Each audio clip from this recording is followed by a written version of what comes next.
Pour nous, les structures citoyennes, ou bien les mouvements citoyens, groupes de pression et autres personnes, on se pose beaucoup de questions. Nous marchons du jour au jour, mais pourquoi il n'y a pas de changement?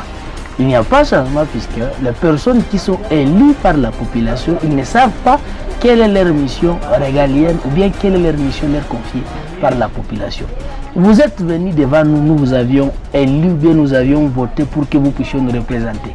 Et par après, vous disparaissez dans la nature, vous ne voulez plus apparaître même dans l'Assemblée pour défendre notre cause, ni plaider pour nous, ni légiférer pour nous, voyez-vous.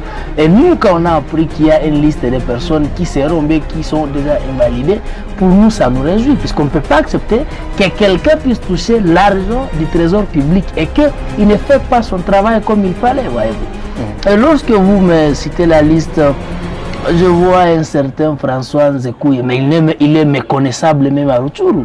Depuis que cette guerre a commencé, avez-vous un jour entendu M. Nzekouye parler de cette guerre? Non, il a disparu.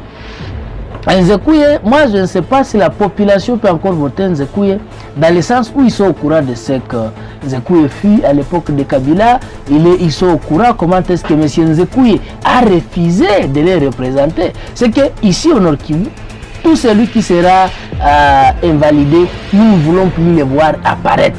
Puisque nous leur avions confié ce mandat, on a placé confiance en eux, mais ils ont refusé de nous défendre. Et nous profitons de votre caméra pour appeler la population en général.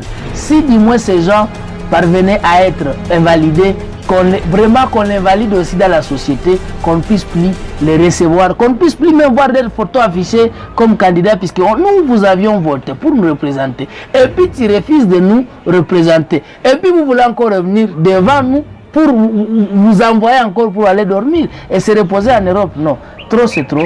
Nous soutenons cette initiative de l'Assemblée nationale. Donc vous vous réjouissez de cette décision de l'Assemblée nationale? Effectivement, qui ne reflète même pas l'acharnement, moins encore, puisqu'ils disent que non, il y a déjà l'acharnement politique. Non, pour nous, ce n'est pas de l'acharnement politique. Vous avez refusé de représenter la population que vous avez envoyée. Et ça doit réjouir cette population que vous avez envoyée, puisque la population se tourmente. Tel a été élu, mais tel a disparu. Il est parti où? Est-ce que nous avions voté pour disparaître de l'Assemblée et entendre l'argent fin du mois? C'est impossible. Alors, comment vous analysez ou comment vous imaginez un député du Nord Kivu et que sa population traverse une situation que nous observons aujourd'hui, mais qui ne parvient pas à siéger même dans l'Assemblée nationale, à l'instar de Nzekouye? Non, pour nous, c'est une désolation grave. C'est pourquoi nous vous disons qu'il y a des personnes qui sont méconnaissables. Nous ne savons même pas s'ils sont des députés ou pas, voyez-vous. Si vous parvenez à faire votre micro-baladeur à Rutshuru et demander même les déplacés qui sont ici, combien qui connaissent, bien qui savent Nzekouye, vont vous dire oui, nous connaissons Nzekouye par les noms. Voyez-vous, puisqu'à l'époque de Kabila, vous savez comment est-ce qu'il fit des vrais Ngiama. Mais par après, ils sont disparus. Et nous, on s'est dit, il est grand temps que nous puissions tous prendre conscience, la population comme nos dirigeants. Nous devons comprendre, on ne peut pas accepter. Toi, député, tu touches c'est 35 000 comme ça s'est dit, c'est 21 000 comme ça s'est dit, un militaire disponible du jour au jour qui touche 100 000 francs, 200 000 francs, et puis toi tu vas disparaître en temps l'argent dans ta maison. Donc vous pensez qu'il a abandonné sa population? Non, ce n'est pas question d'abandonner seulement la population. Il a abandonné et il a trahi sa propre population. Nous t'avons envoyé pour plaider pour nous. Nous sommes dans une situation grave. Tu ne plaides même pas, tu ne parles même pas de la province, tu ne parles même pas de nous ou bien des enfants de Rutshuru.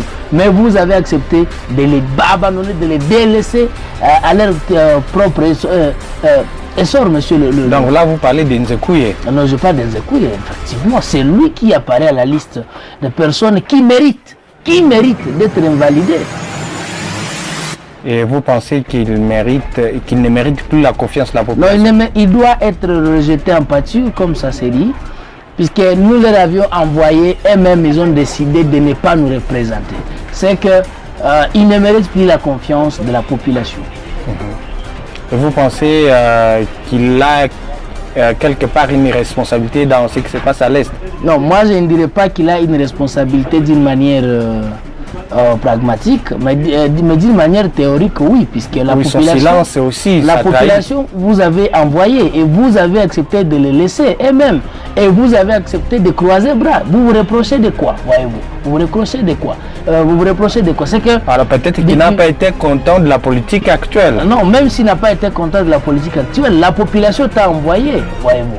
C'est qu'ils avaient un devoir d'abord de plaider pour nous, de nous représenter. Mais lorsque vous acceptez d'être bras croisés, bouche fermée, face à face de ce que nous vivons, et même si, puisqu'il n'est pas le seul qui ne parlait pas, mais même si il ne pouvait pas parler, mais il pouvait quand même se représenter au niveau de l'Assemblée. Peut-être s'il ne sait pas parler, on peut l'envoyer. Nous voulons que vous puissiez parler de ça et ça et ça, parce que c'est sa mission de nous représenter et de plaider pour nous. Merci beaucoup. Merci.